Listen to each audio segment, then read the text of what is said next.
The Italian Coast Guard rescues thousands of migrants from the treacherous waters of the Mediterranean Sea. An initiative on the continent aims to boost staffing and resources for the beleaguered healthcare industry. And a battalion of volunteers in Pakistan combats food waste to help feed the needy. Africa 54 starts right now.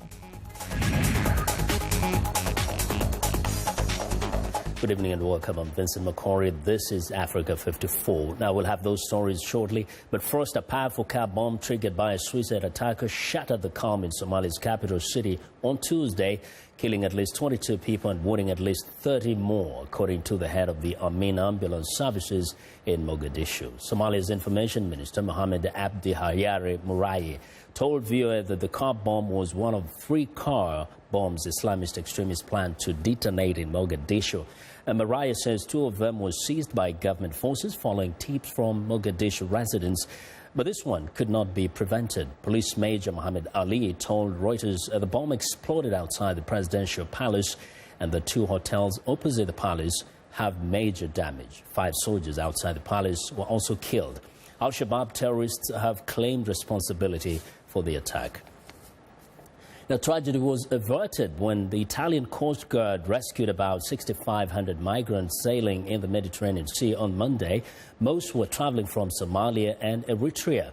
The operation, launched off the northern coast of Libya, was a coordinated effort between the Italian Coast Guard, Doctors Without Borders, and the European Union's border control agency, Frontex.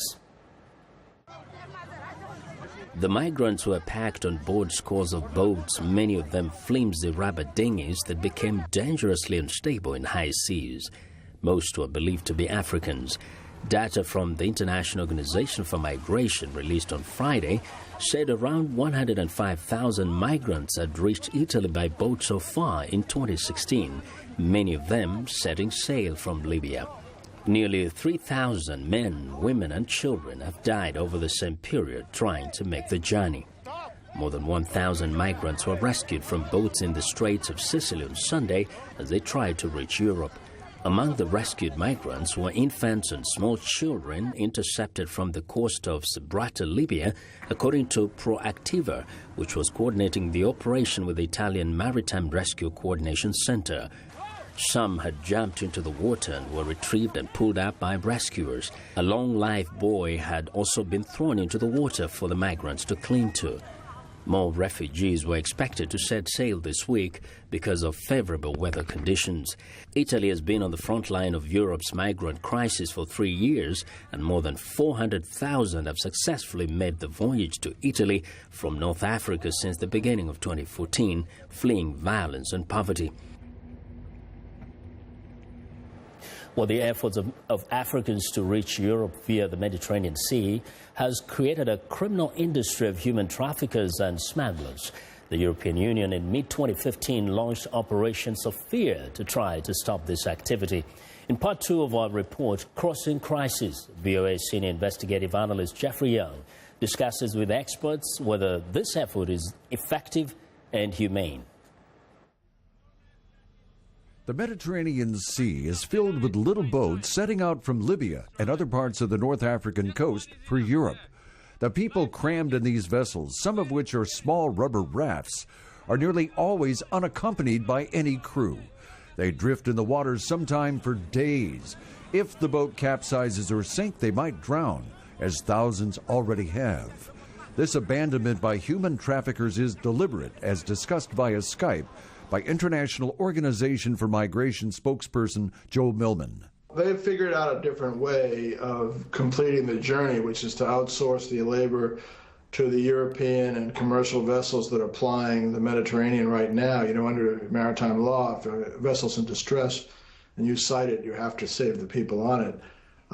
They cannot afford to put their own crew and their own criminal members in with the passengers and bring the boat back. A big reason for that is the European Union's Operation Sophia, which began in late June 2015. This is a military venture involving 24 of the EU's member countries and operates alongside the Italian Navy as it sweeps the Mediterranean. Operation Sophia's mission is described via Skype by RAND Europe analyst and former Italian Navy official Giacomo Percipioli. The main mission of Operation Sophia is disrupting the business model that smugglers are using by doing boarding, search and seizures, and possibly arresting the smugglers. But it's also true, on the other hand, that safeguarding life at sea is international law. So it doesn't really matter what your official mandate is. The EU says that so far, at least 84 persons have been arrested by authorities for smuggling and trafficking. 246 vessels have been seized, though most, some 200, were rubber boats. Tommaso Fabbri is the Italian director of Médecins Sans Frontières, Doctors Without Borders. He talks about his concerns via Skype.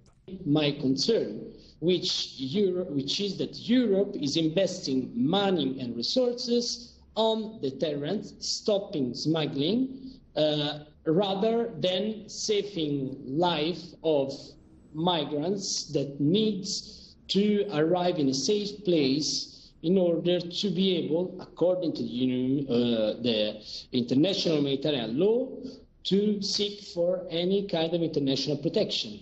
However, the EU points out that Sophia has directly rescued more than 21,500 people from the Mediterranean. Additionally, there is also an effort underway to try to persuade Africans not to try to make the crossing. Again, via Skype, RAND Europe analyst Giacomo Percipioli. Italy is an example who, together with the IOM, has recently launched a campaign, an awareness campaign targeting populations in African countries using multi-languages to basically raise the awareness of the risks associated with taking the trip. But even confronted with violence and enslavement by human traffickers, sub-Saharan Africans continue to move north, hoping to leave for Europe. And with conflict, poverty, and drought at home, these people will keep putting one foot in front of the other in search of a better life, despite the risk of death. Well, for more perspective on this horrible situation, Jeffrey Young is here with me.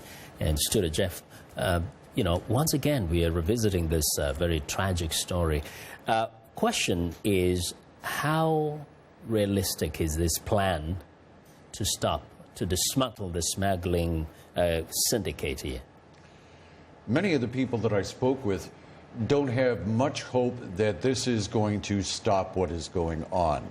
There's too much money involved. These smugglers are taking as much as thousands of dollars, the equivalent of thousands of dollars, from people just to put them in a little rubber raft. Then, as the piece showed, they're just towed out to sea, the line is cut, and they're left to drift to the elements and whatever fate may happen to them. But the smugglers themselves take off so that they're not caught and they're not subject to any prosecution. They go back to shore and get the next round of victims. And this has been going on for years now. Tommaso says perhaps instead of trying to stop the smugglers, just focus on rescuing people, allow people to get to Europe, because these people want to get there. Well, this is Médecins Sans Frontières' position, and it's very humanitarian oriented. They're not in the business of law enforcement. They're in the business of saving lives. You see what they do in Syria, in Aleppo, and other places. MSF is putting themselves on the line every day to help people. And in this instance, saving lives in the Mediterranean should be, according to them, the first and strongest consideration. Chasing smugglers is important because they're criminals, but human lives take the first priority. You know, I get the sense that unless something changes on the continent itself, in Africa, you cannot stop this movement. Look at the instabilities. Look at the economics that you have involved. The two major surge areas are Nigeria and Eritrea. And Eritrea in the Horn of Africa, we know all of what is going on there. And in Nigeria, there's economic opportunity. People want a better life, and they will risk their lives to get it. Well, Jeff, thank you very much for Thank you. Your excellent reporting there. Our thanks to Jeff Young, of course, is VOA's senior investigative analyst. Well, we want to know what you think about Africa 54, the stories we covered. Join the conversation on Facebook. The address is Africa 54. And check out our headlines 24/7 on voaafrica.com. Find me on Twitter at VOA Vince Makori. Still to come, improving access to healthcare on the continent. Stay with us.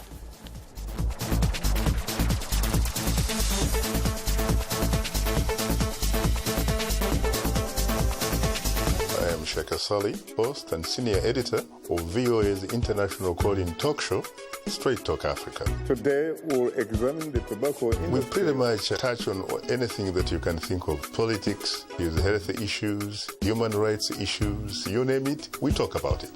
The issues that we discuss are pertinent to most people on the African continent.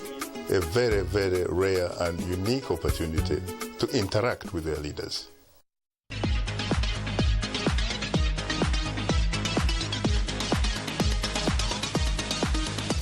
Well, it's time for our health report, and joining us now is Africa 54 health correspondent Lino Madu with a look at World Water Day. Lino. That's right. Experts from around the world are gathering this week in the Swedish capital of Stockholm for World Water Week to discuss and develop new solutions to the globe's most pressing water-related challenges. The theme of this year's week is Water for Sustainable Growth. Observers say 2016 is a critical year for addressing the role of water in the post-2015 development agenda. The UN's Sustainable Goal 6 calls for universal and equitable access to safe and affordable drinking water by 2030.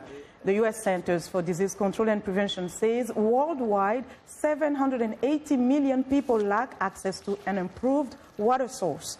Unsafe drinking water, inadequate availability of water for hygiene, and lack of access to sanitation together contribute to about 88% of death from diarrheal diseases. Now joining us live via Skype from Madrid, Spain, is Dr. Martin Mengel, Program Leader of Enteric Diseases with Agence de Médecine Préventive and Project Director of the African Cholera Surveillance Network, AFRICOL. Dr. Mengel, thank you so much for joining us. Hello, Lena. Thanks for having me on the show. So first of all, this is World Water Week. Why is it important to put an emphasis on water in such a week? Well, water is the basis of life, and water is also the basis of health. And at that, it's a public common good, and it's the right, a human right, to have water. I think there's probably hardly a good or a commodity, if you want to call it that is more important than water. And in the absence of it, there are many diseases, primarily diarrheal diseases, that are transmitted and that large parts of the world's population still suffer from. So what is the picture? Can you describe for us what we are seeing, especially in sub-Saharan Africa, in terms of some of the waterborne diseases that are common?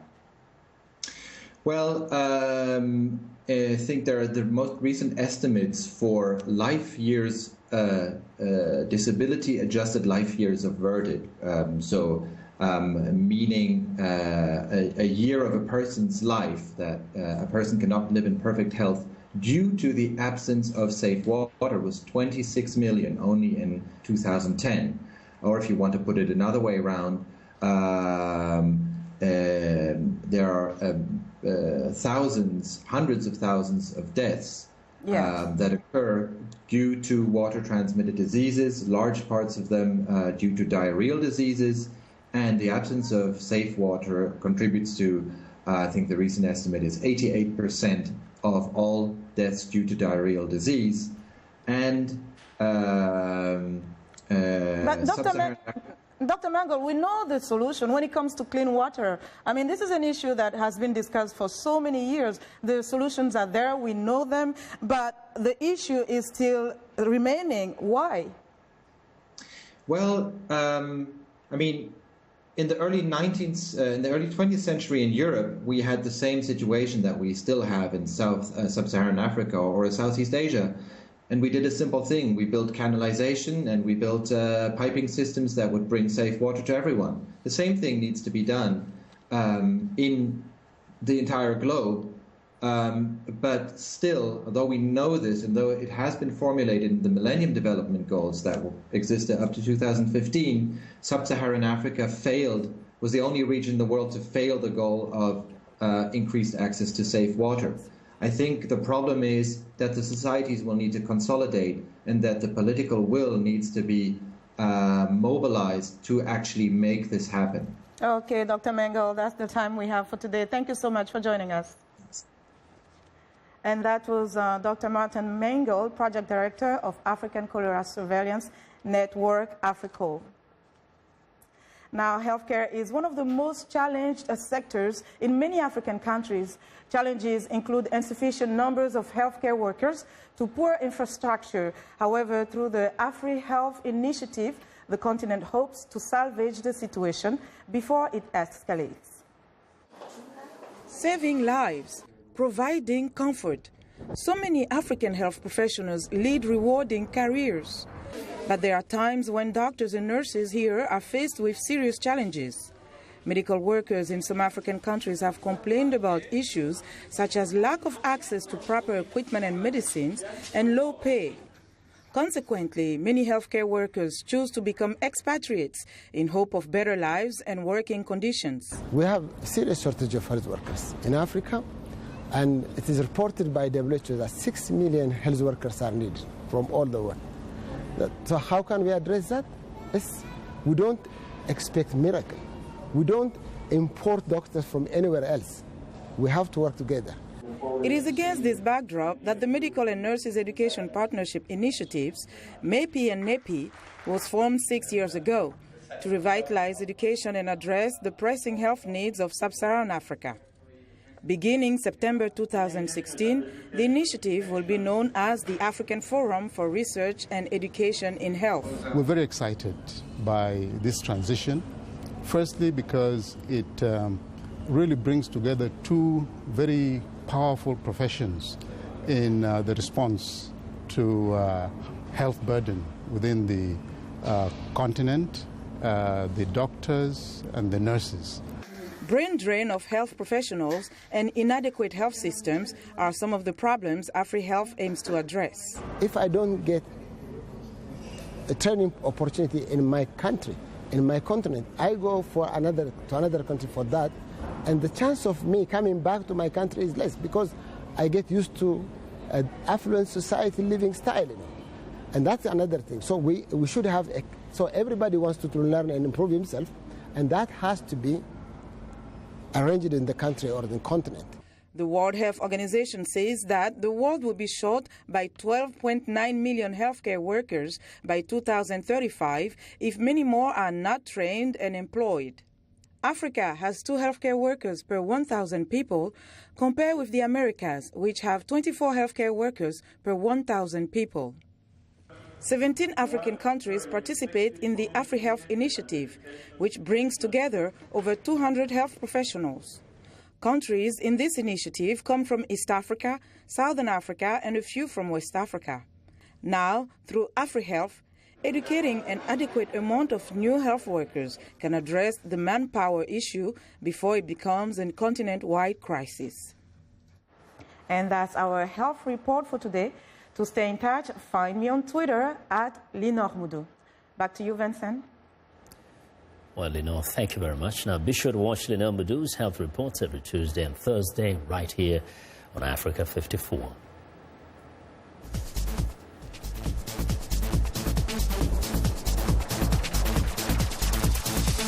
Well, 2016 is shaping up to be a busy election year in Africa.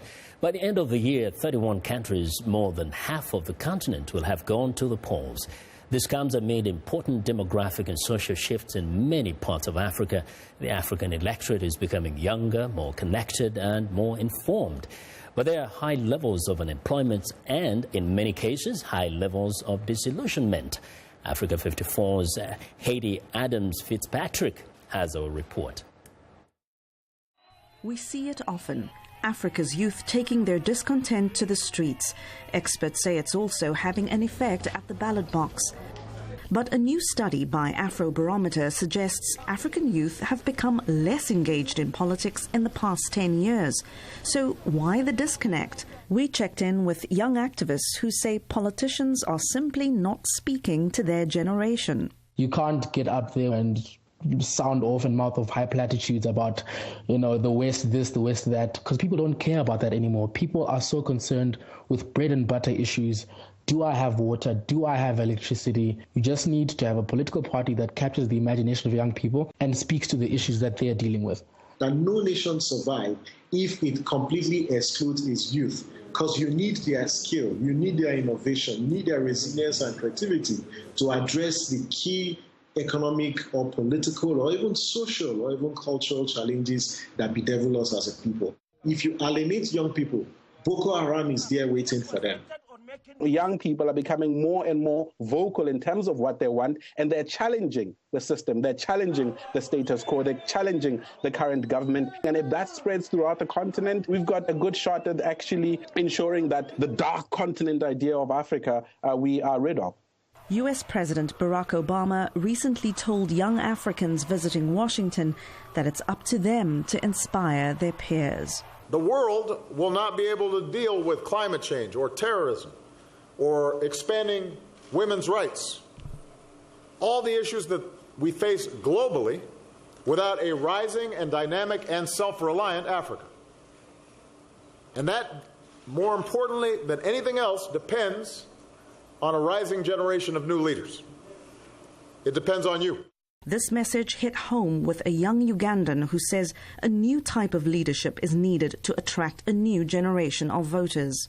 Most of us come from undemocratic countries, but then I do think that it should be a lesson for us to learn that, it should be about inclusion. It shouldn't be about what you believe as a leader, but listen to your people, get to know what your people want. Young people are hungry to take Africa to the next level. At the National Democratic Institute in Washington, analysts say getting to that next level requires an inclusive approach. What the world is hoping to see is that the next generation of political activists, politicians, and those who want to serve their communities puts aside their individual ethnicity, their allegiances to a political party and their religion and their region, and focuses on serving their constituents. If they don't deliver services, they're going to get voted out. And I think young people all over Africa are beginning to see that. Now here to talk a little more about the connection between young people and politics is the newest member of our Africa 54 team, Haiti Adams Fitzpatrick. Haiti, welcome to Africa 54, and it seems like there is a disconnect between aspiration and leadership, right? That is correct, Vincent. Thank you very much. You know, the International Labour Organization estimates that 70% of Africa's population is under the age of 30. So it is crucial that young people are part of the debate. And the ones we spoke to said that the more they see their leaders talk about the issues they care about, like decent paying jobs, quality education and training, the more involved they are going to become. Yeah, but does it necessarily mean that you need a younger candidate, a political candidate, to attract younger voters? You'd think, but, you know, they're telling us not necessarily. To them, it's not about how old a candidate is. They just don't want old ideas.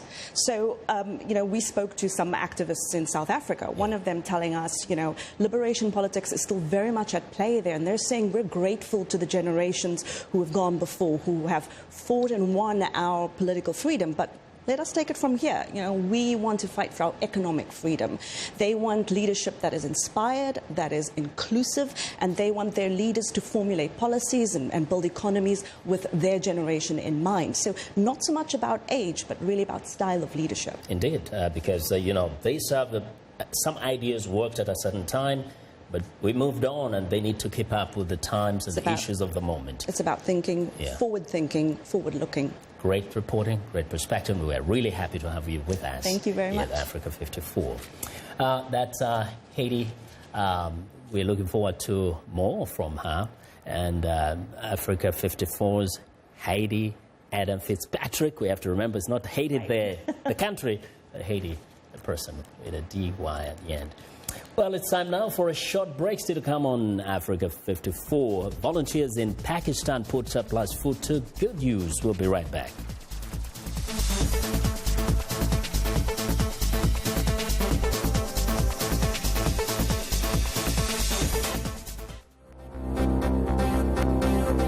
If you've just joined us, I'm Mariama Diallo, and here is a quick recap of today's headlines.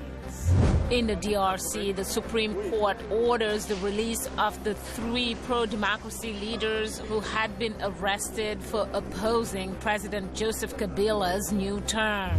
In Uganda, the UN High Commissioner for Refugees visits the country's refugee camps, and he praises the government's policy on refugees.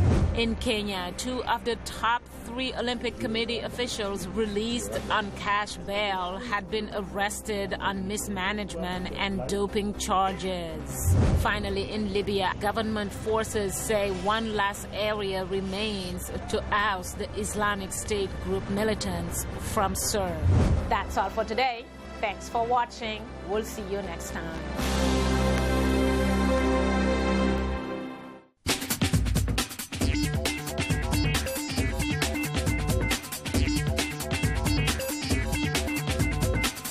Welcome back to Africa 54. Here's what's trending. A volunteer organization in Pakistan is working to feed the poor and cut food waste at the same time. Volunteers are busy picking up food from restaurants across Karachi as part of a movement called the Robin Hood Army. Now, these young students and professionals take surplus food from restaurants and distribute it at slums, orphanages and shelters. Pakistan ranks alongside Ethiopia on the Global Hunger Index, while reports suggest that 40% of the food cooked in the country goes to waste. The organization started in India in 2014 and has now expanded to 7 countries. Well, next up, researchers at University College London are programming computers to generate script that could be realistic enough to fool handwriting experts. So far, the only giveaway sign is the fact that the computer script is printed. With the aid of a microscope, you can see it wasn't written with pen and ink. One use for the technology could be to help companies such as banks create realistic-looking handwritten envelopes to obscure important official documents going through the mail. Now, another is to allow those unable to write through disability to write again. Well, and finally, welcome to the exclusive Avia Hotel in Buenos Aires. School-aged children between 6 and 13 years old take their places at the circular tables and are served a gourmet meal. It might not look like it, but this is a lesson in manners. Guided by etiquette experts, they will learn how to eat in a formal setting. Assistants stand behind every child to teach them how to take the napkin, put the arms in the correct angle when eating, and how to manage tableware properly. Now, the 3-hour-long lesson tuition costs more than $100 per child, and that is what is trending today. And that's our show for today. Now, be sure to watch Africa 54 on our website at voaafrica.com. For more news, tune in to VOA's evening radio show, Africa News Tonight, at 1800 UTC, and in the morning today, Break Africa between 0300 and 0600 UTC, Monday through Friday. Thanks a lot for watching from all of us in Washington. Have a good night.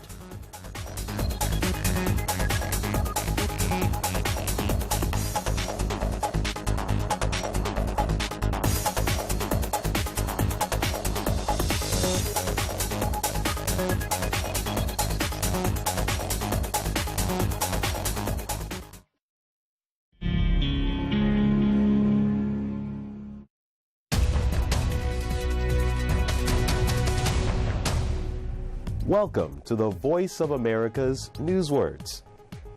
This word has to do with international relations. Sovereign.